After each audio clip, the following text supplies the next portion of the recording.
මේ බලන්නකෝ මාස දෙකේ බෝනස් මුහුණක් ලබා ගත්තා. අද තාබා මාව එක්කොන ගිහින් දුන්නා. மனசுக்கு மிகப்பெரிய ஒரு உறுத்தலாக இருந்தது. அல்ஹம்துலில்லாஹ் நிறைவேறிடுச்சு. அஸ்ஸலாமு அலைக்கும் வரஹ்மத்துல்லாஹி வபரகாத்துஹு. அன்பார்ந்த அனைத்து உறவுகளுக்கும் இனிய மதிய வணக்கம். இது வந்து நேற்று இரவு எனக்கு கிடைச்ச தகவல். உடனடியாக நேற்று இரவே நான் இந்த வீடியோவை ரெடி பண்ணினேன். என்ன காரணம்னா, நேற்று இரவு எனக்கு போட முடியல, வேறொரு வீடியோ போட்டதால். அதால் தான் இன்றைக்கி இந்த மதிய நேரத்துக்கு இந்த வீடியோவை ரெடி பண்ணேன். அன்பார்ந்த உறவுகளை, குவைத்தில் குறிப்பாக மிகப்பெரிய ஒரு போராட்டம், அது வந்து பார்த்திங்கன்னா என்னுடைய வாழ்க்கையிலேயே மிகப்பெரிய ஒரு வெற்றி அப்படின்னு சொல்லலாம். இன்னமும் அதனுடைய போராட்டம் முடியலை, இருக்குது, தொடருது. ஏதோ நான் பட்ட கஷ்டத்துக்கும், நான் இன்றைக்கு என்னுடைய தாய்நாட்டுக்கு போக முடியாமல் படுற துன்பத்துக்கும் எத்தனையோ என்னுடைய சொந்தங்கள், சகோதர சகோதரிகள், இந்தியாவாக இருக்கலாம், இலங்கையாக இருக்கலாம். இந்தியா வந்து கொஞ்சம் சிறிதளவு தான், ஏன்னா அவங்க நம்மளுடைய பார்வையாளர்களும் கம்மி, கொஞ்சம் பேர் தான் பார்க்குறது. அதே மாதிரி இந்தியர்களுக்காக போராடுறதுக்கு ஒரு திறமை இல்லை. அதுதான் உண்மையான நிதர்சனம். இந்த போனஸ் என்ற விடயத்தையோ இல்லை வேறு ஏதாவது பெற்றுக் கொடுக்கறதுக்கு யாரும் இல்லை. வெட்டி வீச்சு பேசுகிறதுக்குன்னா நிறைய பேர் இருக்கிறாங்க, அது மறக்க முடியாத உண்மை. மக்களுக்காக இறங்கி சம்மந்தப்பட்ட அதிகாரிகள்கிட்ட குரல் கொடுத்து, இப்படி எங்கள் ஆளுங்களுக்கும் இது வேணும், இது எடுக்கணும், இது எங்களுக்கும் உள்ள நியாயம் எங்களுக்கு கிடைக்கணும் அப்படின்னு போராடுறதுக்கு யாரும் இல்லை. அதுதான் ஒரு கவலைக்குரிய விடயம். சரி, எது எப்படியோ இலங்கை தொழிலாளர்களுக்கு, வீட்டு தொழிலாளர்களுக்கு குறிப்பாக போனஸை பெற்றுக் கொடுக்குறதுல என்னுடைய தொடர் முயற்சியின் ஒரு பகுதியாக இப்போ ரீசெண்டாக வந்து பார்த்திங்கன்னா எனக்கு மனசில் உறுத்தல் ஒன்று இருந்துச்சு. இதுக்கு முன்னாடி நிறைய பேர் எடுத்து நம்ம வீடியோலாம் போட்டிருக்கிறோம். இருந்தாலும் இந்த நாட்களில் எங்களுடைய மனோ சகோதரர், அதுக்கு முன்னாடி இன்னொரு சகோதரி, அப்போ ஒரு முஸ்லீம் சகோதரி ஒருத்தர் வந்து வீடியோன்னு போட்டாங்க. சரி, ஓகே, போனஸ் எடுத்துட்டாங்க. அடுத்ததாக மனோகரன் அப்படின்ற சகோதரரும் வீடியோன்னு போட்டார். ரெண்டும் தமிழ் வீடியோவே ஓடி இருக்குது. சிங்களத்தில் யார் சரி, ஒரு பிள்ளைக்கு, ஒரு ஹவுஸ்மேட்டுக்கு சரி, ஒரு டிரைவருக்கு சரி எடுத்தால் மனசுக்கு கொஞ்சம் திருப்தியாக இருக்கும். இன்னொரு சிங்களத்தாலையும் ஒரு வீடியோ போடும்போது தான் இப்போ சிங்கள மக்களுக்கும் ஒரு மோட்டிவேட் வரும். ஏன்னா தமிழ் வீடியோ பார்க்குறது 500,000 பேர் தான், சரியா? தமிழ் வீடியோ நான் போடுறது என்னுடைய தாய்மொழி தமிழ்ன்றதுக்காக, அதை நான் தவிர்க்கக்கூடாது அப்படின்ற ஒரு காரணத்துக்காக போடுறேன். இல்லாட்டி தமிழ் வீடியோ பார்வையாளர்கள் மனசு விட்டு போச்சு, கள்ளிவள்ளின்ற மாதிரி தான் இருக்குது. ஏன்னா பார்வையாளர்கள் இல்லை. ஏன்னா இது நான் பிஸ்னஸ் பண்ணுற மாதிரி வச்சு பொழப்பு நடத்துகிற மாதிரி இருக்குது. கள்ளிவள்ளின்னு நான் விட்டுருவேன், ஆனால் என்னுடைய மொழியே, அதால் நான் அதை விட்டு கொடுக்காமல் தொடர்ந்து கொண்டு போயிட்டுருக்கிறேன். ஏதோ ஒரு சிலர் அன்பார்ந்த உள்ளங்கள் இன்னும் நம்மளுடைய சேனலை பார்க்குறதால சிங்கள வீடியோ பார்த்திங்கன்னா 1000-லேருந்து 10,000 வரைக்கும் வியூவர்ஸ் பார்க்குறாங்க. அவங்களுக்கான முயற்சிகளை இன்னும் அதிகமாக செயல்படுத்தணும் அப்படின்றதுல நான் ஊர்ஜிதமாக இருக்கிறேன். பொதுவாக எல்லாருக்குமே அதில் வந்து அவங்களுக்குரிய அந்த எனக்கு ஒரு அது இதாகவே இருந்துச்சு, உறுத்தலாகவே இருந்துச்சு. சிங்களத்தில் யார் சரி ஒருத்தர் பேசி வீடியோ ஒன்றும் போட்டால் நான் போனஸ் எடுத்துட்டேன் அப்படின்றது, அதை கொஞ்சம் அவங்களுக்கு போடும்போது இன்னும் கொஞ்சம் அவங்களுக்கு ஸ்ட்ரென்த்தாக இருக்குமே அப்படின்னு அல்ஹம்துலில்லாஹ் நினச்ச மாதிரியே வீடியோ ஒன்று ஒரு சகோதரி வந்து போட்டிருந்தாங்க. சந்தோஷம். அப்போ அதுக்கு பிறகு உடனடியாக அந்த வீடியோவை நிச்சயமாக நான் பப்ளிஷ் பண்ணணும் அப்படின்ற மாதிரி ஒரு எண்ணம் வந்துச்சு. நிறைய பேர் பார்த்திங்கன்னா இந்த போனஸ் எடுக்காத சகோதர சகோதரிகளுக்கும் ஒரு மோட்டிவேஷனாக இருக்கும் இல்லையா, அப்படின்ற மாதிரி ஒரு மன திருப்தி தான். இன்ஷா அல்லாஹ் எல்லாருக்குமே போனஸ் கிடைக்கணும், எல்லாருமே போனஸ் எடுக்கணும். இந்த நாட்டில் இருந்து போகிற ஒவ்வொரு தொழிலாளரும் தன்னுடைய உரிமையான தன்னுடைய போனஸை, தன்னுடைய மாதாந்திர சம்பளத்தை எடுத்துட்டு தான் போகணும். அதுதான் என்னுடைய முழு முயற்சியும், அதுக்காகத்தான் நான் பாடுபடுறதும். ஏன்னா இந்த சகோதரி கூட பார்த்திங்கன்னா, இப்போ சிங்கள சகோதரி ஒன்று, நான் அவங்களுடைய டீட்டெயில்ஸை வந்து அட்டாச் பண்ணுறேன். அந்த சகோதரிக்கும் வந்து போனஸ் கொடுக்கல, சம்பளமும் கொடுக்கல, இல்லைன்னு ஒரே பிடியில் இருந்தாங்க. அதுக்கப்புறமா உடனே ஆயிஷா மிஸ்ஸுக்கு பேசி கிட்டத்தட்ட நான் நினைக்கிறேன், நான் உங்களுக்கு காட்டுறேன். அந்த சகோதரியோடைய கான்வர்சேஷன் பார்த்திங்கன்னா ரொம்ப லென்த் அப்படின்னு சொல்லலாம். ரொம்ப கஷ்டப்பட்டாங்க, ரொம்ப கஷ்டப்பட்டுக்கிட்டே இருந்தாங்க. எப்படியாவது ஏதாவது ஒரு உதவி கிடைக்காதா அப்படின்ற மாதிரி தான் கடைசி அவங்க எனக்கு அந்த போனஸ் எடுத்ததை அனுப்பின வீடியோ பார்த்திங்கன்னா உங்களுக்கே தெரியும். தொடர்ந்து ஒவ்வொரு நாளும் மெசேஜ் போட்டு கோல் அடித்து மெசேஜ் போட்டுக்கிட்டே இருந்தாங்க. கடைசியாக ஒரு மாதிரியாக எடுத்துட்டாங்க. ඇත්තටම අයියේ ඇත්තටම අපි දැනුවත් වෙලා හිටියේ නෑනේ. ඇත්තටම අපි මේ ගෙවල් වලට ඉර වෙලා මේවා වෙලා හිටියට ඔය වගේ දේවල් සත්‍යමත්ව අයියලා කියන නිසානේ අපි இந்த மாதிரி விடயங்களை நாங்கள்லாம் தெரிஞ்சு கொண்டு இருக்கலே சகோதரா. உண்மையிலேயே நாங்கள் தெரிஞ்சு கொண்டே இருக்கலை. நீங்கள்லாம் வீடியோ போட்டு நீங்கள் சொன்ன பிறகு தான் எங்களுக்கு இந்த இப்படியெல்லாம் போனஸ் இருக்குது, இப்படி எடுக்கலாம். அடுத்தது இந்த மாதிரி பிரச்சனைகள் வந்துச்சுன்னா இந்த மாதிரி கம்ப்ளைண்ட் பண்ணலாம், ஃபேஸ் பண்ணலாம் அப்படின்றது எங்களுக்கு தெரிஞ்சது. அதே மாதிரி இப்போ ரீசெண்டாக கூட தெளினி அப்படின்ற ஒரு சகோதரி அடிக்கடி அவங்களோட பிரச்சனைகள் ஏதாவது இல்லை ஏதாவது கேள்வி கேட்டால் அது சம்மந்தமாக பேசுவாங்க. அவங்க சொன்ன ஒரே ஒரு பதில் அது இன்னும் எனக்கு மோட்டிவேட்டாக இருந்துச்சு. அவங்களுடைய கஃபில் சொன்னாராம், நீங்களாம் இப்போ நிறைய அப்டேட் என்ன, எங்கள் வீட்டில் இருக்கிற அம்மா வீட்டில் இருக்கிறவங்களும் சரி நீங்களும் சரி இந்த சிலானிங்கெல்லாம் இப்போ நிறைய அப்டேட்.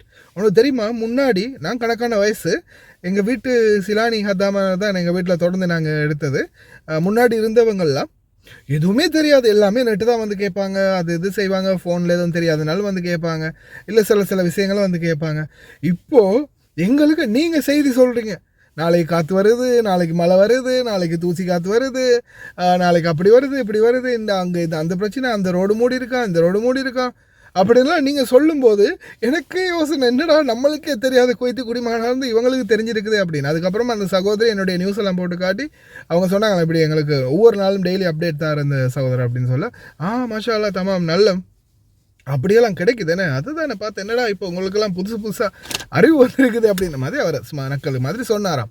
அப்போது நிறைய பேர் நம்மளுடைய செய்தியை பார்க்குறதால அப்டேட் ஆகுறாங்க. என்ன ஒரு சிலருக்கு வந்து சுடுவது மடிய பொடின்னு 5 செகண்டில் 4 செகண்டில் 1 நிமிஷத்தில் 2 நிமிஷத்தில் இனி வேறு டிக்டாக்ல நான் விடிய உட்காந்து நல்லா தள்ளி அவன் அவுத்து போட்டுட்டு இப்படி ஆட்டி காட்டினா அதை பார்க்குறதுக்கு 1000 பேர் இருக்கிறாங்க.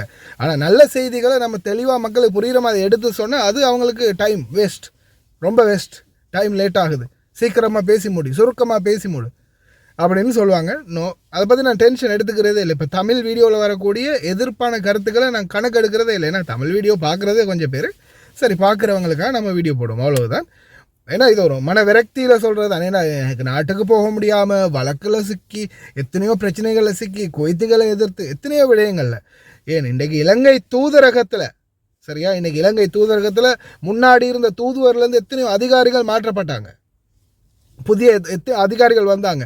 மொபைல் ஃபோன் ஆஃப்டர் ஆல், எத்தனை பேர் இருந்தீங்க, எத்தனை வருஷமாக இருந்தீங்க, ஒரு மொபைல் ஃபோனை தூதரகத்துக்குள்ளே கொண்டு போகிறதுக்கு எவனாலையாவது அதை பேசி எதிர்க்க முடிஞ்சதா? ஜஸ்ட் சிம்பிள், ஒரே ஒரு மீட்டிங், அடுத்த ஆர்டர் என்ன, மொபைல் ஃபோன் வேண்டியவங்க உள்ளே கொண்டு போகலாம், செக்யூரிட்டி கேட்டில் எவனும் வைக்க தேவையில்லை. எவன்டா பிடிங்க நீங்கள்? இத்தனை வருஷம் 30-40 வருஷமாக கிழிச்சாங்க குவைத்திலேருந்து பல பேரும், என்னத்தை பிடிங்க நீங்கள்? எங்களால் முடிஞ்சதை நாங்கள் தொடர்ந்து செய்வோம், இன்னமும் செஞ்சுக்கிட்டே தான் இருப்போம். எதுக்கிறவன் எதுக்கட்டும், வரட்டும், பார்த்துக்கலாம் அப்படின்ற மாதிரி போயிட்டுருக்கிறேன் இன்ஷா அல்லாஹ். நான் இந்த வீடியோவில் தான் இவ்வளோ பேசுகிறேன்னா அவ்வளோதான். இந்த சகோதரியுடைய வீடியோவை நான் கடைசியில் அட்டாச் பண்ணுறேன் பாருங்கள். ஏன்னா சிங்கள வீடியோவில் நான் அந்த சகோதரியுடைய வாய்ஸை ஃபுல்லாக ப்ளே பண்ண போகிறேன், நான் பேச போகிறதில்ல. ஏன்னா அந்த மக்களுக்கு நான் அதிகமாக பேசணுன்ற அவசியமே இல்லை. அதிகமாக பேசினாலும் அவங்க ஃபுல் தெளிவான விளக்கம் கொடுத்தீங்க சகோதரா, ஹெட்ஸ் ஆஃப் அப்படின்ட்டு போவாங்க. என்ன செய்கிறது, நம்ம இனம் தானே நம்மளை தாழ்த்துறது. அதனால தானே இன்றைக்கும் இந்தியாவாக இருக்கட்டும் இலங்கையாக இருக்கட்டும் எத்தனையோ தமிழன் இன்றைக்கி வேறு நாடுகளில் போய் எத்தனையோ நாட்டுகளை உருவாக்கிட்டு இருக்கிறான். கூகுள் சுந்தர் பிச்சையிலேருந்து எத்தனையோ பேர் இன்றைக்கி வேறு நாடுகளில் போய் அந்த நாட்டுக்காரனை இன்னும் உயர்த்திக்கிட்டு இருக்கிறான். காரணம் என்ன, நம்ம நாட்டில் நம்மளுக்கு மதிப்பு இல்லை, நம்ம இனத்தில் நம்மளுக்கு மதிப்பே இல்லை. அதுதான் நிதர்சனம், அதுதான் உண்மை. முயற்சி பண்ணுங்கள், எல்லாருக்கும் போனஸ் கிடைக்கும். அதுக்கான முயற்சிகள் தொடர்ந்து எடுத்துக்கிட்டே தான் இருக்கிறோம். போகிறதுக்கு சரியாக ஒரு மாதம் இருக்கும்போது லைட்டாக கேட்டு பாருங்கள், இல்லைன்னு சொன்னால் எம்பசிக்கு காண்டாக்ட் பண்ணுங்கள்.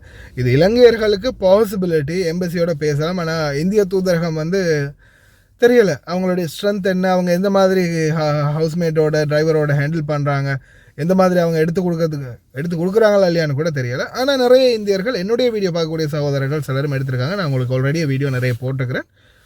இன்னமும் என்னால் முடிஞ்ச முயற்சி நான் நிச்சயமாக யாரையுமே கழிச்சோ இல்லை அவங்களுக்கு கிடைக்கணும் இவங்களுக்கு கிடைக்கக்கூடாதுன்றோ இல்லை, எல்லாருக்கும் கிடைக்கணும். பாகிஸ்தான், பங்களாதேஷிலேருந்து, எத்தியோப்பியாவிலேருந்து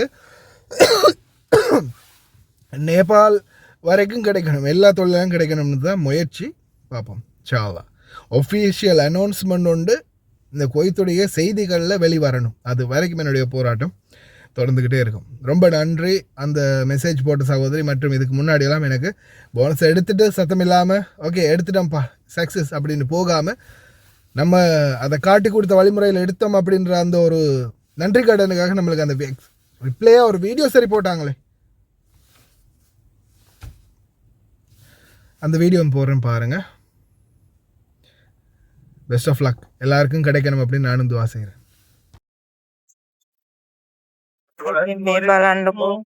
මාස දෙකේ බෝනස් මුදල ලබා ගත්තා. අද තාබා මාව එක්කොනගෙන් දුන්නා. 260ක් එනවා මට ඒ බෝනස් මුදල. එතකොට මාස දෙක පඩිය ගන්න තිබ්බ මාස දෙකේ පඩියයි 260යි ඔක්කොම මට මම එක්කොනට ගිහිල්ලා ඉවරලා දුන්නා.